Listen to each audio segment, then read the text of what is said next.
This work investigates our implementation of a non-central chi-noise model for estimating quantitative MRI parameter maps of the brain. Quantitative MRI aims to give voxel intensities that directly correspond to the physical properties of underlying tissues. It differs from the conventional MRI approaches, where scanner sequences are chosen to maximize contrast among tissues of interest. There are various methods to obtain quantitative images, and the MPM scanning protocol is one of them. It involves three contrasts, which we refer to as T1-weighted, PD-weighted, and MT-weighted, that are achieved by varying the flip angle and an additional MT pulse for the MT-weighted scans.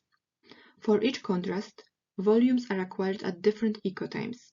Those acquisitions are then used to estimate quantitative parameter maps.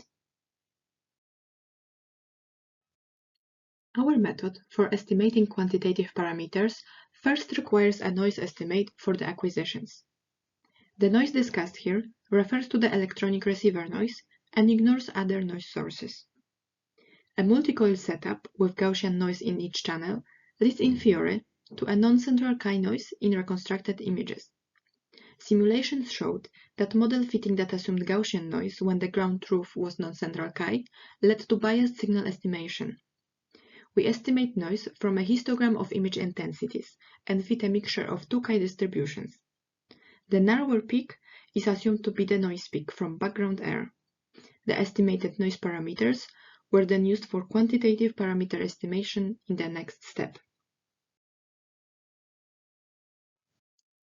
Parameter estimation uses a forward signal model together with estimated noise parameters. A maximum a posteriori estimation algorithm, based on the non-central chi log likelihood, is used to estimate the forward signal parameters, which are represented by 4 parameter maps. The effectiveness of the non-central chi noise model was compared against the existing Gaussian noise model using cross-validation. For each contrast, one of the echoes was removed, and the model fit to the remaining data in order to predict signal in the left-out echoes.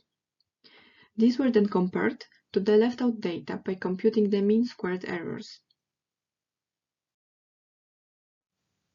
Plots show the difference between the mean squared error calculated for the non-central chi model and the mean squared error calculated for the Gaussian model. Negative values point in favor of the non-central chi model. This was found to be the case for the MT and PD contrasts, but the T1 contrast results vary among datasets, with some favoring the Gaussian model. Closer inspection showed that this was due to a failure of our noise estimation for some subjects. Where the noise estimation procedure worked well, the non-central chi model was generally favored.